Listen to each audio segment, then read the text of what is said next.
I'll introduce myself and Amy. This is Amy Ward. I've had the privilege of working with Amy for the last year or 6 months to 8 months or whatnot. Feel like I've known her for a very long time, a great relationship. She is the owner of AOK Tattoo in Roswell. Anything else you want me to say? A tattoo artist for a long time. She'll give you more information about herself whenever she starts her part of this presentation. We're gonna do a little two-step, welcome to Texas. Part one is mine, and part two will give more of the experience stuff. My name is Ken Stevenson. I go by Casey also, so either one of those are right. I was a longtime chair of this committee back from, I want to say 2013 or 14 to 2021 or so. And then I got out of the way and Brian Everett sat in my spot, and well, the rest is history. So I'm actually local. I have an analytical testing lab that's DEA registered and FDA registered. I'm head of security for that lab.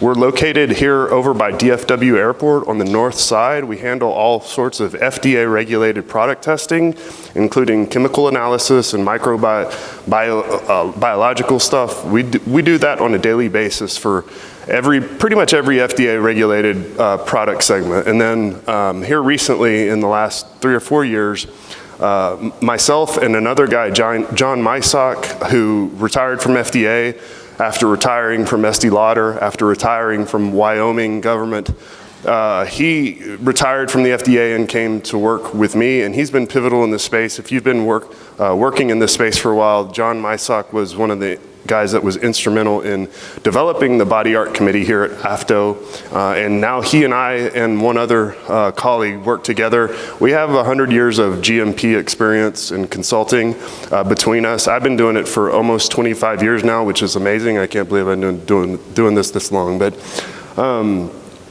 John has 40 years and my other colleague has 40 years. So we got a lot of GMP experience and quality consulting for pharmaceutical, medical device, all of those manufacturers, and cosmetic manufacturers. So what I'm going to speak about and what Amy and I are going to speak about really are supplier agreements and quality agreements. I'll give you the general lay of the land and how supplier agreements and quality agreements are the same and different, but in all the spaces. And I don't purport to be the expert on this as it will take shape in the tattoo industry, but I am proposing these things because I think it's where the industry may be headed, and one of the efforts that we need to make here should be directed towards future-proofing the industry.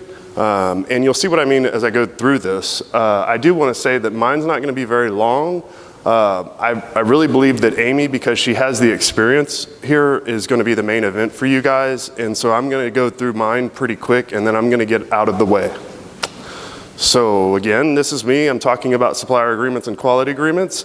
We're going to talk about the 7 elements of MOCRA because that relates to quality agreements and supplier agreements. I'm going to give you just a general overview of supplier and quality agreements, the similarities and the differences, and then how these things manage the supply chain transactions, or how they can be implemented to manage the supply chain transactions.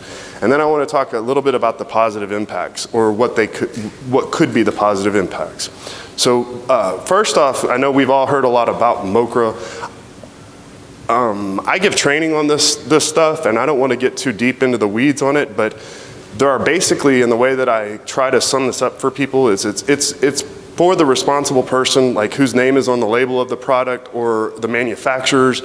That's who this is applicable to. It's a FDA law, regulations that are applicable to product manufacturing, mostly in distribution and marketing. And there are 7 elements that I kind of try to teach as the basis, and the 7 elements are safety substantiation, GMPs, labeling, records, registration and product listing, serious adverse event reporting. In the law, it actually just says adverse event reporting, but serious adverse event reporting is what's required to be reported to the FDA. And then mandatory recall authority, which includes stuff like traceability and being able to identify where lots have been shipped to and where they are in the market in case there's some kind of serious adverse event, and those need to be recalled. So I put together this little diagram a couple years ago, just because all of these things work together and all of them are kind of related. Safety substantiation is at the very top, and that's because the entire thing is kind of hinged on safety substantiation of the products and the ingredients. From there, all the other things kind of just fall into place, because in a safety substantiation, you're talking about or identifying what risks there are, and then identifying how you're mitigating them, and identifying what acceptance criteria you have for like the raw materials and final products. And then from that, you get acceptance criteria that you can manage by implementing appropriate GMPs for manufacturing processes, and it just goes around the circle. So all of this stuff is new in the cosmetic space, but really what we're talking about and what's the more traditional way of discussing this kind of thing in the drug, medical device, and other spaces is really, it's just a quality management system, right? For the manufacturing process, marketing, and distribution. Okay, so don't want to get overly complicated there. Let's simplify it. It's really just quality management systems, okay? So I put together, because I had always noticed in the last couple years that it's hard for people to understand that are involved in this, how they can do anything, how it applies to them. And I couldn't ever seem to explain it very clearly, so I made up a picture. And I used this one several times in this, because again, my presentation's not very long. I just want to get to the point and tell you what it is. And so if you think of, anybody ever heard of using Swiss cheese models for like, to demonstrate how quality systems work? The idea being that you want to create an impenetrable barrier, and you have different levels of this quality management system. It can be for just one system in your manufacturing plant, or if in this case we're talking about the entire industry, so you have different players in the industry. You have the manufacturers and the responsible person, you have the distributor, you have the artists, the professionals. Each one of them have gaps in their system that manages the safety and the quality of the product. If you think of those layers in the system as pieces of Swiss cheese and you're trying to create an impenetrable barrier, none of those layers by themselves are impenetrable, but if you layer them on top of each other, you have what you could consider an impenetrable barrier, but it's contingent upon all of the layers of the industry doing what they need to be doing to support the other layers of the industry. So we're talking about the industry, the supply chain, right? So the way that looks is that on the left over here, we have the manufacturer brand owner layer. We have the supplier distributor in the middle. We have the professionals over here on the right. And that black arrow, if you can see it, it just says risk factors and variables, and that's what's getting through, okay? And on the very bottom down there, you have the 7 elements of MOCRA on the left, which are applicable to the manufacturer, the brand owner. Then you have, in the middle, you have what we would suggest are supplier agreements, and then stipulations of the supplier agreements, and the same thing on the professional. So I'm talking about down here. And what I'm saying is that you can implement supplier agreements that are mutually supportive, so you have the manufacturer and brand owner being requested by FDA or required by FDA to satisfy these 7 elements of MOCRA compliance. And then the idea would be at the distributor level and at the professional level, you would implement supplier agreements, whether they're coming from the manufacturer or the opposite direction from the distributor to the manufacturer, or for the professional to the distributor. At each level there, represented by the green arrows, you would have supplier agreements in place so that expectations are understood and people know what's expected and what part of the process they're required to satisfy. And each party would be checking up on each other to make sure that the other party is doing their part. And you outline that so that trust is definitely there, but it's not unexpected. Trust seems to dissolve whenever you have surprises, and if all of this stuff is talked about and addressed ahead of time, then you don't have a whole lot of surprises, so whenever something bad does happen, you have a good relationship there. So these supplier agreements are supposed to be in place to help, not to hinder the relationship. And what we're trying to do, if you could change that to just say public health, or it's really, adverse events related to the quality of the product, but there's a number of things that could happen throughout each one of those layers. And we're trying to understand that the responsible person over here on the left have these requirements, and each layer of the industry we should be able to have some kind of supporting documentation that shows that we're all doing our job, we're all satisfying the requirements and whatever your expectations of me are, and then we implement those supplier agreements. That's how we would manage all of that. What that will ultimately, or in theory, do is it'll start to block off these gaps, so you have an impenetrable barrier and you have less adverse events. That's the idea. If you could see how that just went, I'll do it again. Right, so we implement supplier agreements, get rid of those gaps at that level, implement supplier agreements, get rid of those gaps at that level, implement supplier agreements, get rid of those gaps at that level, and we get less adverse outcomes, whatever those are. Ideally, and Sean had told me this, ideally they would probably work best in this industry at the distributorship level, which is represented by that magenta circle, meaning the agreements might work best being implemented there. But even more these days, we're having the manufacturer brand owner that are selling directly to the professionals. So I have included that orange arrow that represents the direct distribution of product from the manufacturer to the professionals, which takes place a lot over the internet now. Okay, so that requires a lot of steps and a lot of transparency and a lot of good relationship building and all of that stuff. And these supplier agreements, not saying that it should be more red tape, I'm just saying that this could help work through that process. So what is a supplier agreement and a quality agreement? Well, they're both critical in supplier management, but they serve different purposes and share some similarities. Some of the similarities are they formalize your relationship. They're legally binding, and this is the big one that I always talk about with my clients. You want to have clear expectations. I want to manage the expectations of my clients, and my clients need to manage the expectations of their suppliers, and so on and so forth. So like I said, trust doesn't have a whole lot of opportunity to dissolve if it's all laid out ahead of time and people are aware of what's expected of them. And in this respect, we're talking about relationship as far as supply is concerned, but also quality regulations and satisfying the requirements of the quality regulations. So we want to clarify all the terms. Real quick, the similarities in supplier agreements and quality agreements, both establish formal agreements between you and your supplier. They're legally binding, legally enforceable documents, clear expectations, define roles and responsibilities and performance metrics. So what do I expect that should be on that C of A that you send me with your product, so on and so forth. And then clarify terms to avoid confusion, prevent misunderstandings, and ensure compliance across the supply chain. And then the differences, they differ in focus. The supplier agreements and quality agreements differ in focus, general provisions, and purposes.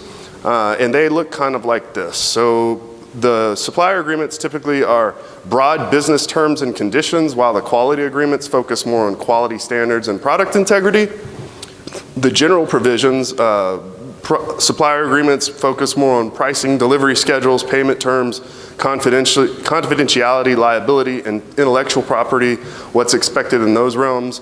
Then you have, again, quality agreements focus more on product specs, testing procedures, quality control, how you handle a non-conformance and auditing, right to audit, that kind of stuff, change control, all of that stuff. And then the purpose on the left, you have that supplier agreements define the general business relationship, kind of ensuring a smooth transaction, while the quality agreements ensure compliance with quality, safety, and regulatory requirements, which provides or supports consistency across batches and shipments.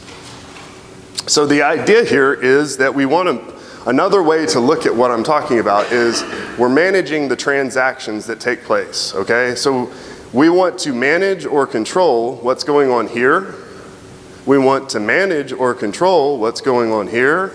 We want to manage or control what's going on here. And we want to manage or control what's going on here. We're doing that all as a unified industry and understanding that everybody's in the same boat together and we all got to work together and communicate in order for all of this to work out well. It's not always going to be pretty, but you know we got to start somewhere. Sean, you ask often about, and this is my response to you, is like there's a lot of talk about the minimal standards and the best practices, and in a lot of this space, we're still actually just looking for a good starting point. It's a good idea for minimal standards or best practices, but we're really looking for a starting point. And this is what I'm describing here. Is like, here's a good starting point. So again, this is the same one that I showed you earlier. I just put it back in here. I think I have it one more time just so you can see it again because I'm saying the same thing. I just want it to be clear because I think these things are important and how each level of the supply chain in this industry can be mutually supporting of the other levels. And I know that that's not the most easy thing to do. I know that we've had some difficulty with communications and trust and all of that stuff. But if you lay it out ahead of time, ultimately looking to improve the industry altogether, you lay it out ahead of time, you manage the expectations, there's a better chance that we're going to get it right and we will avoid a supply chain train wreck. Love AI. And so the positive impacts of all of this, I think that's my whole thing at the end of this, right? So. And good, because I only took up a little bit of her time, because like I said, the main event is Amy. The positive impacts, these agreements are not about micromanaging the supply chain, they're about making trust visible. I know that in the FDA world, which is like the language that I speak, is definitely I can speak the FDA language, and one of the things that I hear them talk about often is if it's not documented, it's a rumor. And we want to make sure that we're going off of the documentation and keeping a paper trail. So what we're doing here is we're establishing the relationship terms and we're writing them out, right? So if I'm a manufacturer, distributor, artist, or shop owner, these documents help me to sleep better at night. Also, I've had communication with a lot of artists, and I'm not saying this to pick on the industry or the products or anything like that, but I have had a number of conversations in my 15 years of working around and within this industry where there are artists that do have kind of a clash of conscience because they're not 100% sure what they're putting in somebody else's body. And that's something that has to be addressed. They simply would like to have a clear conscience, and I think that is something that can be achieved. And it's something that could be a positive impact of this entire supplier agreement initiative that I'm talking about. So the other thing you heard me mention at the very beginning of this talk was the future proof of the industry. These are common practices in the drug realm, in the medical device realm, in the cosmetic realm.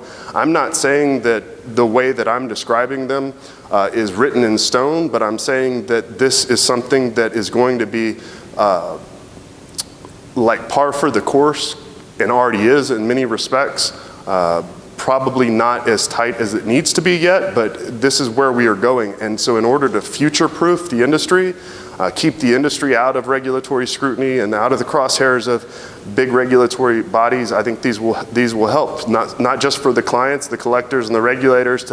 We got to ask hard questions the community can answer with confidence rather than defensiveness.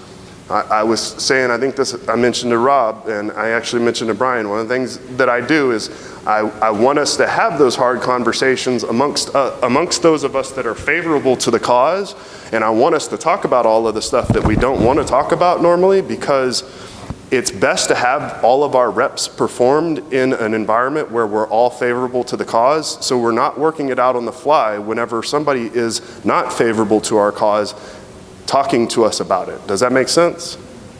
It's not about control. It's about making sure everybody gets a fair deal. That's easy. That's all I'm ever trying to do is make sure that you know what you're getting from me, I know what you're getting from you, and we got it all laid out. No big deal. Choosing suppliers could be a much more predictable process. We know who's going to be in the supply chain. We know who I can depend to provide the products that I need. And a big thing, like I said, the documentation. Now professionals won't have to rely on the supplier's word for assurance of safety or compliance. That's written out. It's in a document. And when we talk about supplier or quality agreements, we're not inventing red tape. We're catching problems before they hurt a client or damage the business. That's the whole point of it. So I want to hand this off to Amy. And I will say that what I have described is just the theory, just the structure. And I want to provide Amy the opportunity to talk to you guys, because what she's doing is she's going to give you her experience as a tattoo artist and a shop owner of what this looks like whenever somebody's actually doing this in real life, and whenever she walks the walk and then meets or is met with questions or resistance or in some cases silence, right? And asking for information. And then I want you to be aware that what she's describing is not theory. It's actually happening. She's actually doing this, and there are other folks out there that are doing it as well. And it's not a problem that we solve by pointing fingers at each other. It's something that we solve by building shared expectations and drafting the documentation that aligns not with where we are now, but where we are headed. And so with that, I'm going to hand it over to my colleague, Amy Ward. Thank you, Ken. It's an honor to be here today. I'm going to just bounce off what he laid out from my perspective, obviously. So I hope that my experience will shed a little bit of light on what it looks like to use and also acquire tattoo ink. And what, in my opinion, is the #1 way we can all be professional, ethical tattoo artists when it comes to ink quality and safety. So a little bit about me. I am a tattoo artist. I've been working for 25 years. I completed my formal apprenticeship in Oshkosh, Wisconsin at Shades of Grey Tattoo, and my establishment, A-OK Tattoo, has been in business since 2000. But I've also been an apprentice sponsor. In my state, New Mexico, we have to get approved to sponsor apprentices, so I've done that, as well as been a guest artist. I currently have a regular spot in Wisconsin at a shop called Black Sheep Tattoo. And one of the things that's been amazing to me is since '99, I've seen tattooing grow immensely as a collected art form. I originally studied fine art, and my focus was 3D. I do sculptural ceramics as well as tattooing. I have some education because of my formal BFA training in paint and in ceramic chemistry, and it was always interesting to me to understand what things could be toxic, because I wanted to do it forever and I didn't want it to hurt me. So for that reason, in school, we were always taught about what safety looked like first so that we could continue and not harm ourselves. But that education kind of inspired me to consider that when I was apprenticing as well. I do remember the first time I watched a tattoo, and it was in Portland State University is where I went to school, and at PSU there was another guy that went and just finished his apprenticeship, and my friend asked me to come along with her and check it out. So he was at Atlas Tattoo, still is, his name's Louis Hess, and after watching someone paint and then tattoo the painting they put, that they drew themselves, I was hooked. I immediately wanted to seek out an apprenticeship. It was a couple years later that I landed one in Wisconsin. But the cool thing about tattooing, what I was always interested in, is that 3D form, and I get to paint on it. It's different than a flat canvas that's on the wall. So the other thing I noticed about the canvas is it's living, so I had to protect that client's health so that it wouldn't be something negative. I always wanted this to be a positive part of their life, and nothing that would come back in, a fade would be something that would be immediate, results of ink longevity, but possibly in 10 years and cause cancer or something that would be harmful. Those things were out there, but I needed to understand them as a tattoo apprentice. So I did question it and wondered if I could finish my apprenticeship. I thought I needed to, in some way, figure out if tattoo ink was something that could be harmful. And I won't give you the nitty-gritty on how, I have two family members, one's a microbiologist and one's a PA, and they shed a lot of light on what was in peer-reviewed doctor papers and helped me understand where it went. And originally, I'll get into how I sort that out, but of course I figured I could do it safely and was excited. Once the tattoo apprenticeship was done, one of the things we all consider is it going to stay? Are we going to have to do a touch-up? So is it archival? And as an artist, is it going to last as long on the given canvas? So a human lifespan, that was always a consideration to me.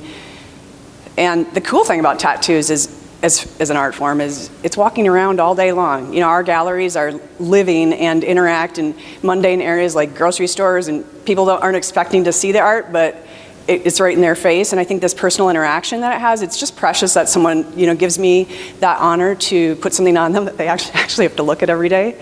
So, of course, safe tattooing was part of my background. So immediately I thought, what are the goals for the client? What are the goals for me? I need a professional ink standard. And because I am the crucial checkpoint in between the manufacturer and the client's skin. And that, I guess, is what drives me to understand the ink that I'm putting into my client. Also, ethically, I consider, do I know the risks? Could they affect my client? Because they're the ones that are paying for it, living with it, and collecting my art, and they're gonna have to live with it permanently. So it led me to be an advocate for that transparency and the process or the ink that I use, and understanding the rights of the collector and helping them understand that so we can all have fun doing what we're doing. It also leads to a shop policy. And as a collector, I feel like I care. So the people that I go and get ink from, their ink standards can affect my life as well. So from that perspective, because I think most of us that tattoo want to collect ink. So how I navigate that, I consider how can I minimize the risk and still get tattooed. So I put a couple pictures of people that are tattooed. I don't know if anybody remembers 25 years ago, I'm sure a bunch of us do, but we used to see them covering it up. Now we see them out in the open, right? And so we see doctors, we see career professionals, that it's not something that is necessary to hide for the sake of your career. I put up this image of Otzi the Iceman, and this is supposedly the oldest tattoo. I know that it's been argued, but the oldest tattooed archaeological find. He had 61 tattoos. This is just a close-up because I thought it was a cool image. It's from the Smithsonian Institute. And I want to state that the therapeutic or artistic side of tattooing in our culture has been around for so long. It's literally sewn into some of that human history. So let's talk about ink collection. Why should we even care about the composition? Originally, let's talk about sources of tattoo ink. Originally, the traditional work was done possibly collecting the things they need to make the ink, making the ink, putting it in the person of their community, and that it was done in that moment. Our craft as tattooists does include mixing our own pigment to be used in the moment. But most people also acquire it from most people now acquire it from modern manufactured sources. There are still people that do mix their own ink. When I was trained, that was part of the apprenticeship. If we didn't understand what was in it, we weren't allowed to use it. So getting powdered pigment and making that in a way that was clean was totally something that we all did. We all are trained to use autoclaves and use a clean room, and so this is something that a lot of us did learn 20 years ago. There's a bunch of statistics on this page, and I'll put them up. There's references at the end. I'm not going to get into every nitty-gritty one. There has been a bunch of these represented already in the weekend, but people do collect tattoos for many reasons. Historically, the groups or individuals would collect them for journey, status, health benefits even, decorative, aesthetic, of course, cosmetic. There has been an increase in collection. Supposedly 24% of all US adults have tattoos. You can see in an age bracket it's a little bit higher. The global economic growth has risen and is projected to rise, exponentially. In 29, it's supposed to, I think, double between 21 and 29. The market, so the demand for ink has also increased. The shops and conventions we all know about, they're just rising every day. Supposedly, these stats say that at least 1 million visitors. I bet it trumps that. One thing I put up here is the vegan cruelty-free inks it's increased between those years, 2019 and 2022, by 25%. And why I put that up there is because people have needs, right? That vegans care what they put in their bodies. And they're an example of someone that has demanded that that's proven to them. I want to honor that decision for them. And if I could know what's in my ink and it's transparent to me, I can pass it along to the client. They can make whatever decision they want as an adult. So if there is an increase, of course we know there has been some adverse events reported. MedWatch was already brought up today, but that's a place that you can find that information. There's also an amazing resource on adverse events if someone wants to dig deeper. It was a lecture done here by Kathleen Lewis. The reference is at the end, but it's stock full of information on adverse events and what the ups and downs of it all. But basically, this one here is 2003 to 21. We had 15 recalls, 13 manufacturers. That was 200 ink products. The things that they were hit for were micro, not putting allergens on the label ingredient transparency, but these were sealed bottles, okay? So let's not confuse them with things that would come out of a shop. If there's a growth in the tattooing popularity, then that might lead to opportunities for adverse events, or more of them. But I want to point that our statistics are relatively short-term, okay? And I called this, I'm going to go over a couple common myths. Let's see if we can debunk them, or at least find some truth in them. But I hear these in my circles. Online and social media, I hear these talked about a lot, so I thought it'd be cool to bring them up and maybe start the discussions on them. Get some banter, see what happens. Body art product regulation is not helpful, is something I've heard. Ink is never harmful. Tattoo artists don't have any responsibility in the ink we apply. We just pass it along to the manufacturer because they know what they're doing. So we can just take their word for it, and then I'll always get that ink from that supplier, which might have been the case in the past, so I'm not saying that this doesn't happen. So I'm going to come back to all those myths later. Hopefully at the end we'll have shed more light on anything that could help us weigh the truths. So how do I personally buy quality or safe inks consistently? I'm going to tell you the keys that I use to help implement supplier relationships. But let's say first that supplier quality control, it's not a new concept. This is used in food, cosmetics, dietary supplements, drugs. So what does it look like in my shop? Well, what's my responsibility in this? We're going to talk about in a second, but what are the requirements for ink suppliers? So I use ink products that could have regulation and then could present risk. So I would like my ink manufacturer to be able to verify that there's some safety substantiation that they follow, GMPs, everything Ken talked about, but generally an acceptance criteria and the documentation that they've satisfied. The 7 elements of MOCR, that's kind of a new thing for us tattoo artists because that's fairly recent.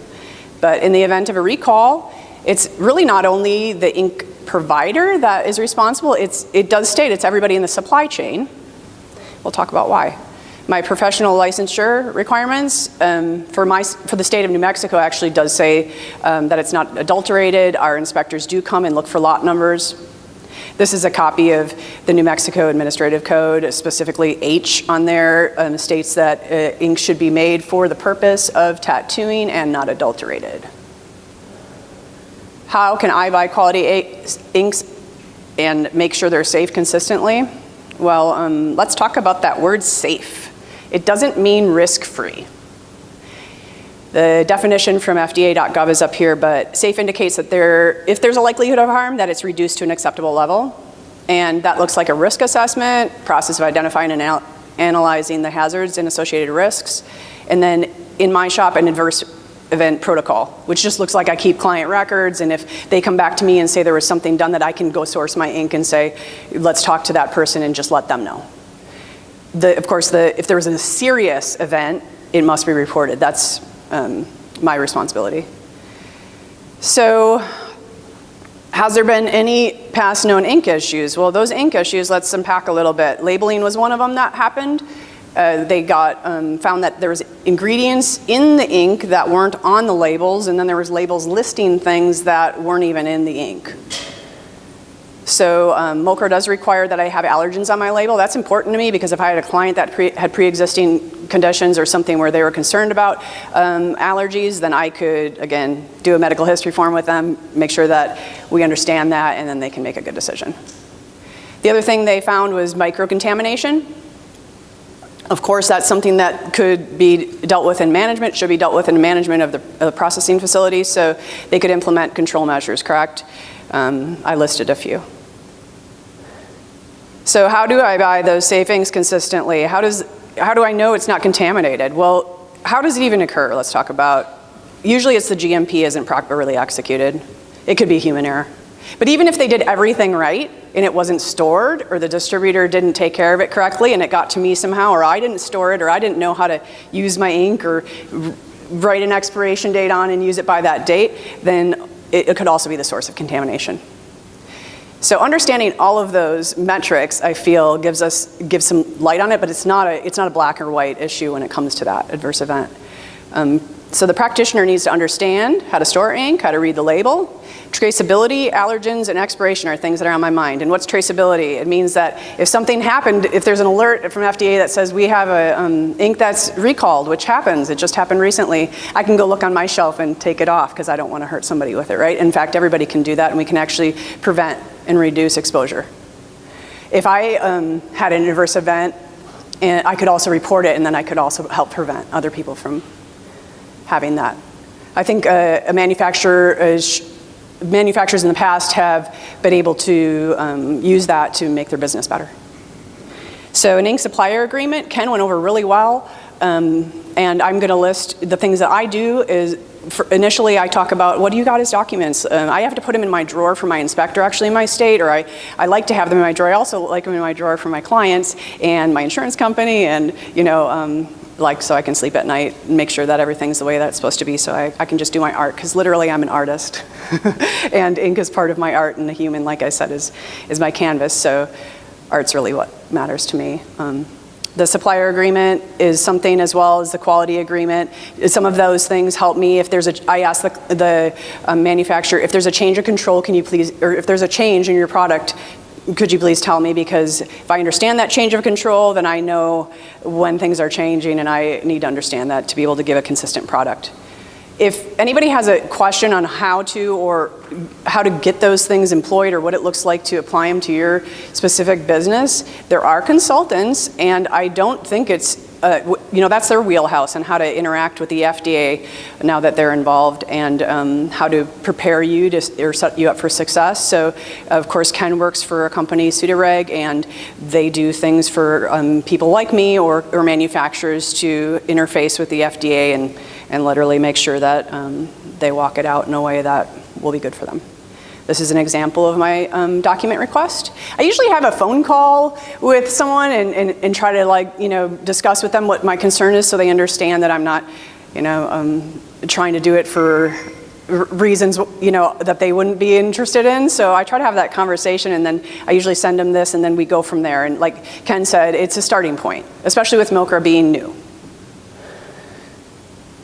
And by new, I mean it started in 2022, so it's been out a few years, and things are being enforced. And I think it's imperative that we consider that, because it's under discretion right now that they're not doing anything, but that could change. So I think it's important to set the stage for a fair deal with my client. Being transparent with them, having a clear transaction between the artist and client is important to me. And that's really what weighs on my conscience, that I can just do them right. Sums up my ethical standards, but the first thing is public health, right? So if you do a tattoo clean and it's a beautiful tattoo, or it's an ugly tattoo, it doesn't matter. We talked even about removal. Let's not talk about laser removal being an option, but there's ways to cover, and I'm sure we've all done that. But if we're thinking about their health first, that's the first conversation. And then we want to do amazing body art. So that's also subjective. I might have something I love and you might not like it. But if it's a dirty tattoo and it looks beautiful and they die of hepatitis because of it, that's not something that I think is worth the beauty of the tattoo, and that's my opinion. So what keeps my conscience clean as a tattoo artist, knowing all those things, is, tattoos are elective, so I put that first. If in any way it's going to hurt the client, I'm going to choose, the client first before the procedure. And I have a family. I get tattooed. I don't want this to come in the way of me doing tattoos in the future. I want to be able to do them as long as I can, and so I care about my clients, but as well as me and the artists that work with me. If I have these ink standards, specifically just the minimum, that would be that they're following MOCRA, 7 elements of MOCRA, then that's really the minimum needed. Because I need to be educated, like I said, on how to read the label, how to use the inks, if there's recalls. I also need to consider those allergens just for my client. I also want to consider ink longevity. So what are the optimal results in a tattoo? I often talk about the 3 components of ink longevity, and it starts with ink. I know this because I do tattoos for 25 years and I don't want touch-ups. And as the years have gone on, my touch-ups have gone down to every year. I bet I can count them on one hand, and last year 2 fingers. You know, I want the ink to stay where it is because I don't want to have to redo it. I don't want to have to puncture the skin twice, but I also want them to live with a piece of art, and that's what my intention is. It stays forever and that it looks good.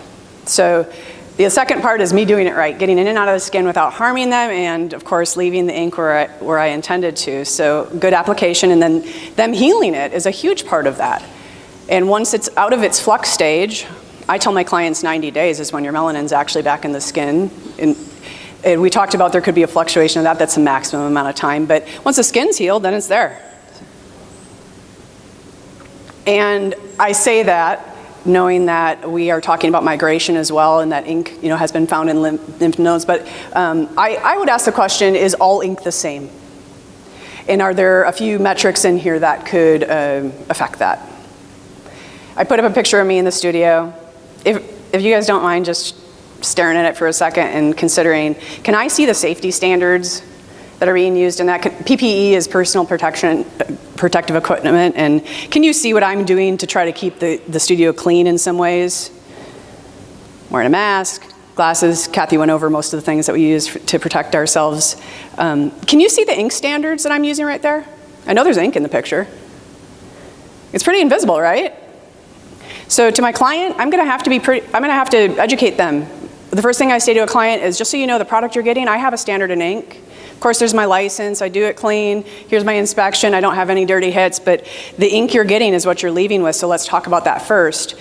And I compare it like that because I think it's really important, if both things are important. So if it's invisible, how can we help our client out so they can have informed consent? I think that at the end of that conversation, they should know that they have the right to ask what's being deposited in my skin. And hopefully, the goal is that they go maybe to another licensed practitioner, collect more work, and they know that they can ask what their ink standard is. And of course, it creates my best practices and my shop policy. And there's a few positive impacts of that ink standard. I think we can all be leaders as tattoo artists and exhibit quality control over the inks that we use, or any products that we use. But it has, over the last 20 years, you know, set me apart. Clients come to me because they know I have that standard. I'm literally mostly word of mouth, and it's because of that trust. It obviously does make my business better and gives me a long-term sustainable business. I don't get as many complaints. You know, I don't have people coming back asking things that maybe they should have asked before the tattoo. We usually have in-depth conversations, so I have a better procedure outcomes, ink longevity. It provides my clients with what they need to know that I haven't hurt them. And I would say it's worth whatever it takes. If it's monetary cost or admin hours, I have to take client records. And it's not much, though. Once you initiate that process and do it, that's most of the work. I care about a dependable supply chain, and I think that this does allow me to have that. So it's lower risk of recalls of the ink that I use, or if there's a change of control, like I mentioned earlier. Of course, public health is the positive impact, and specifically what we're here at OFTO to discuss. It does protect me, my livelihood, so I've had generational collection.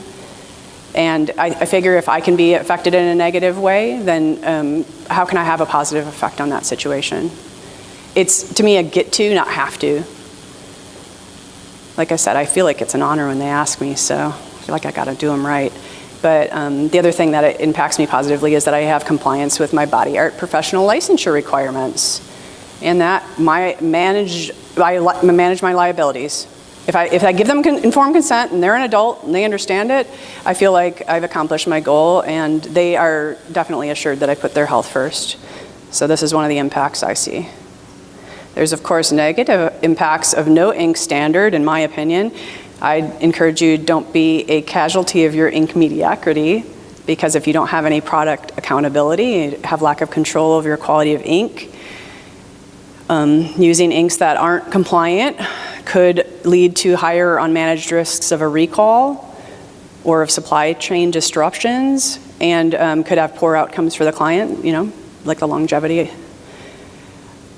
And ultimately, it could give me an unprofessional reputation. I, of course, could get a check on my inspection for not being compliant. So my experience since '99 has changed. I guess what I'm trying to say is the standard I've had has evolved. Originally, I was wanting to put 100% or 99.99% organic ink. That was my first ink standard, because I understood the cell would take it in, and if it was foreign and it wasn't going to hurt it, it would allow it to stay. So an organic component was what I was interested in, and most producers or ink manufacturers would give me an SDS sheet, ingredient list, at least, and that helped me understand at least what was in it, and so I could tell my client. But as the years went on, we got assertive analysis. We now have REACH ink standards, of course, in Europe. There was a bunch of influential events that a couple of them were mentioned already this week, but the first one started in 2003 by that non-binding standard, and then as the years went on, 2022, we actually had the REACH regulation where they limited using 4,000 substances, and then in 23 they actually started enforcing it more, where they were monitoring the ink in compliance with REACH regulations. But what I have in asking for that information over the years, what it has led me to use as a standard is REACH compliant. Now, as MOCRA came in, and I know that some companies have internal standards as well, so I'm totally open to considering new or other inks, but I right now currently have been using REACH compliant because they have a standard. What it looks like to interact with a manufacturer that will give me some of this information or that's interested in helping me out in this way is they're usually an honest broker. They're proud to share that information. They're willing to chat with me. They get me that information in a timely manner. But like I said, I have an open mind. I'm interested in anything that works well, and I've been around for 25 years doing this. I know that ink companies change, ink changes, so I want to be on the leading edge of understanding what ink is an option for me. And many American ink manufacturers in the past either didn't use a standard or they might have had an internal standard. But if they didn't use a standard, that was hard for me to have any kind of consistency, like I said, and be able to provide that for my clients. So it indicated to me when a manufacturer wasn't willing to give me safety substantiation, or that really wasn't a priority to them, that's what they cared about. It is something that I can give you some examples. It's they might say yes to me, but never follow through. They might ask me why I even need it. They might send me like one SDS sheet, but for the entire ink line, for every color. So the experience that I've had when I've had these standards, the impacts that it's made in my clients are huge. People do actually come from all over asking me about that once they've heard it, and so trust from my clientele is huge, and it ends up being word of mouth, and that's advertising, that's referrals. Of course, ink longevity we talked about, traceability as well, and that gives me a clear conscience. I think that I'm serving all of those that are involved in that tattoo life, and sometimes it's the client, but a lot of times it's their families. They're worried about their daughter getting tattooed, or they're worried about their significant other, and I think it's important that everybody that cares understands, and I think it serves them. So I always ask the question, if we knew that it would hurt us, would we do it anyways? And I guess the question would be, well, how much does it hurt us? But if we knew that it was something that was going to be detrimental, cause us any kind of lifelong issues, then would we even get it? Am I going to trust somebody else with that, or how am I going to approach that? I need those two things to meet. So I need my standard and my passion and responsibility to use quality ink to all meet. And that ultimately gives me that informed consent for the client. And like I said, here's a picture of people coming back over and over and over the years because I think they feel assured in that. These people literally came from a different state and continue to come back from a different state because they knew I cared about it. And this leads me to some of those discussions or myths that we talked about earlier.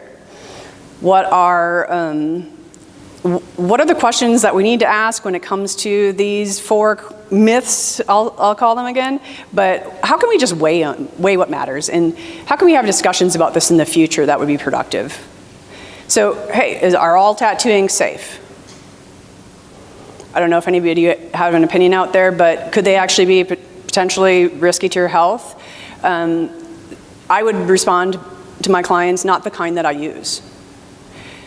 We can talk about that they've been done for maybe 5,000 years or more, but at least we know they've been done for 5,000 years. So is it safe just because it's been done for that long?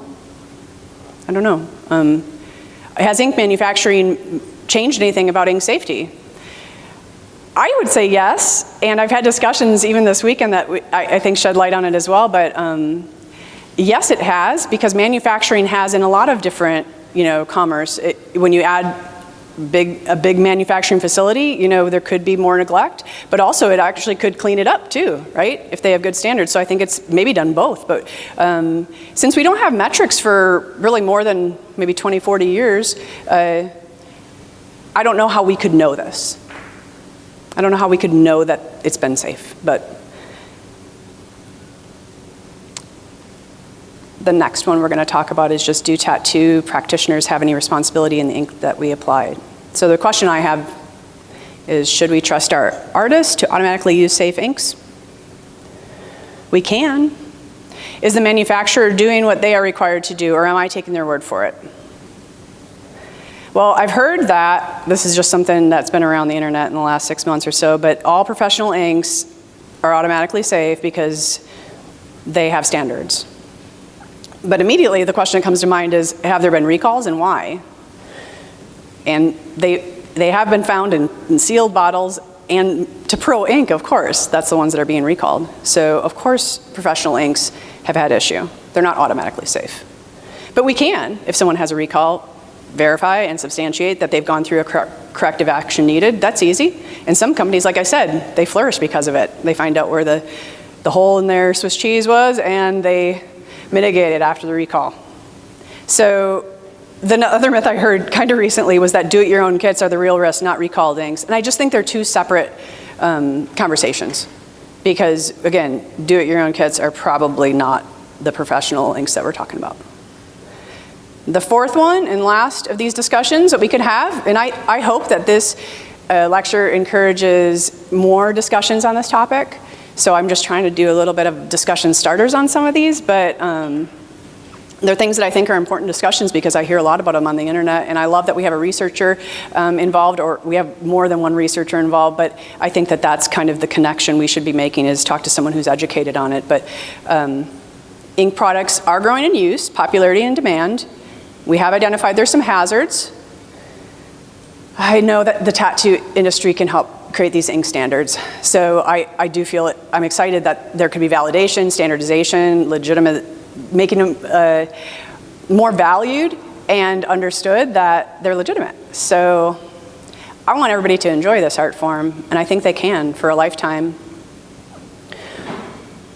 The industry has always been self-regulated, and I firmly believe that we can do the same and self-standardize. I think it could create an industry legacy. And the ink production here in America could be more competitive, and the quality inks could thrive. The supply chain issues could be lessened. So with that, I'm going to just ask you one last question. He brought up 3 different actors, or responsible parties, if you will, in how to make a difference in this. So tattoo inks, I believe, can be safe, but these quality discussions and relationships need to be had. So one is the manufacturer, brand owner. Ken went over that pretty well, but they need to have their GMPs and safety substantiation because that's required for them. But I'm an artist, so I'm the only check between, like I said, the manufacturer and my client. So I need to be prepared. I need to have solid answers when I'm asked. As an artist, I'm assuming that you'd love to have solid answers when you're asked. So my client could ask me, my apprentice could ask me, so my training, that's important, and my inspector, of course, could ask me, so I need to have an answer there. But remember that the client's the reason that I get to tattoo. I have to put them first. Their life is important. And I talked about self-regulation, self-standardization. I think that's totally achievable, and I'm excited that we're all in the same room trying to do that as a body art committee of AFTO. So as a tattoo artist, the best practices have always been up to me, and I'd encourage you as tattoo artists to just be the best because you get to lead, be a professional example. You know, you could be absent or neglectful, or you could be responsible and accountable. You got a choice. I, of course, choose the first. But if you want to make a difference as a tattoo artist, I think participating in the body art committee would be very helpful.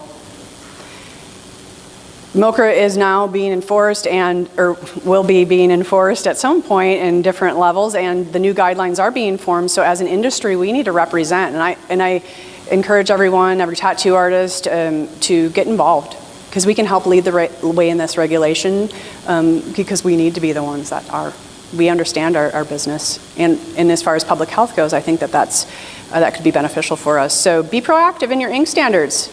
We could prevent, we could reduce future adverse events. This is a page for the BAC and how to join. All these links are at the end. If you have any questions, this will be up on AFTO's website, I assume, so you can find all this information later. And the last person that can make a difference is the client or the body art collector. I am a collector as well, so I'm the one that would suffer an adverse event, or if I got ink put in me that wasn't helpful to me. And I'd encourage you, have you ever asked your artist, what's your ink standard? Because your life is literally in your hands, man.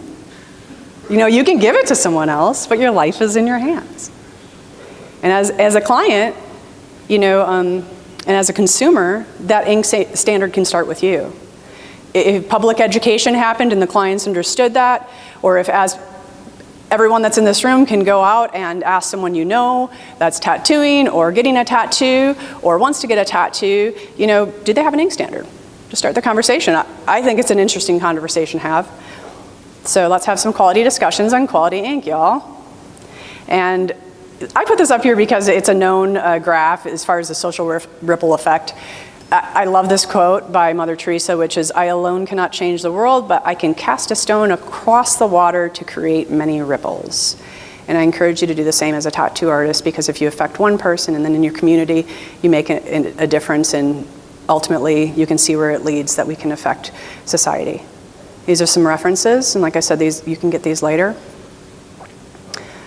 But there's one more way that I want to kind of summate some goals that we have for the working group that Ken, I, and John Mysock are leading, and it is specifically focused on FDA regulations and guidance, but we're starting with safety substantiation, which is the part of the 7 elements of MOCRA that are important or that we need to address first. So here's an email address if anybody who does want to join. I encourage you to. And time?